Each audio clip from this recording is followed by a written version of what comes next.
मागणी केली होती सचिन अय्यरजी की मुंबईच्या लोकांना वारंवार खेटा माराव्या लागतात, या खेटा आता बंद झाल्या आणि फेरफार हो.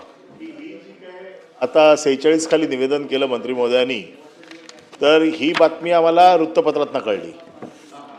आता प्रश्न असा आहे की विधानसभेचं अधिवेशन चालू असताना एक तर खालच्या सभागृहात आपण घोषणा केली असेल, निवेदन केलं असेल, तर खरं म्हणजे ताबडतोब निवेदन वरती व्हायला पाहिजे होतं।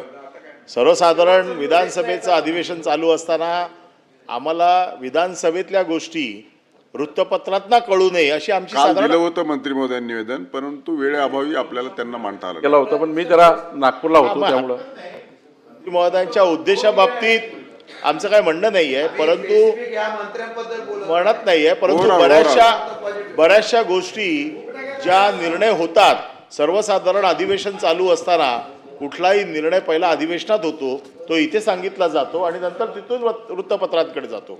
आता हा निर्णय आम्ही 5 दिवसापूर्वी वाचला शक्यतो होता। मंत्री महोदय विधानसभेमध्ये ज्या दिवशी होईल त्याच दिवशी विधान परिषदेमध्ये आला पाहिजे।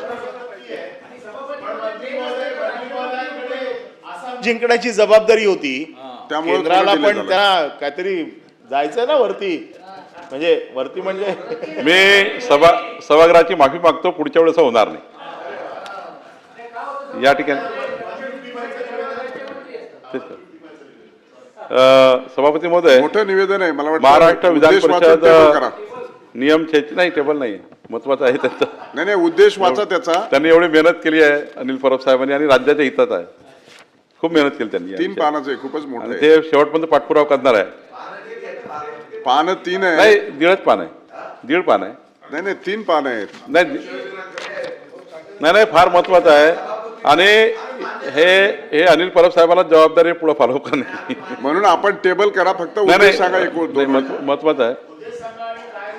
नाही या ठिकाणी पुणे जिल्ह्यातील महाराष्ट्र जमीन महसूल कायद्याअंतर्गत कलम 155 चा गैरवापर करून बेकायदेशीर आदेश पारित केले, या ठिकाणी जी लक्षवेधी सूचना होती सभापती महोदय 660 क्रमांकाची, त्या संदर्भात निवेदन आहे।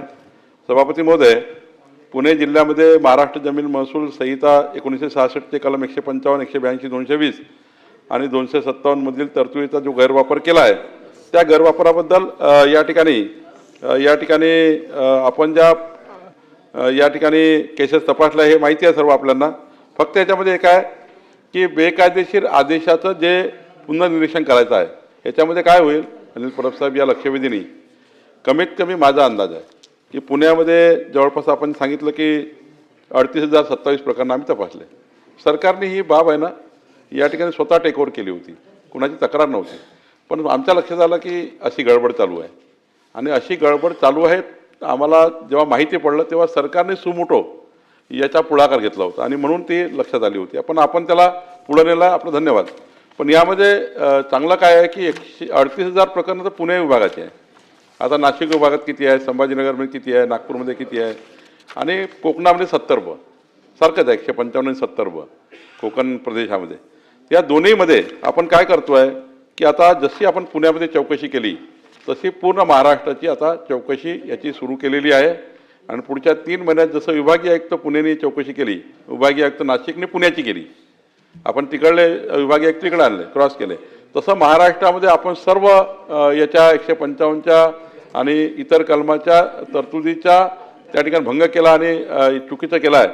तर या ठिकाणी पुढच्या 6 महिन्यामध्ये राज्यातले सर्व प्रकरणं हे शोधायचे आणि जसं तसं करून द्यायचं, लोकांचं पुनर्निरीक्षण करायचं आणि पुनर्निरीक्षण करण्या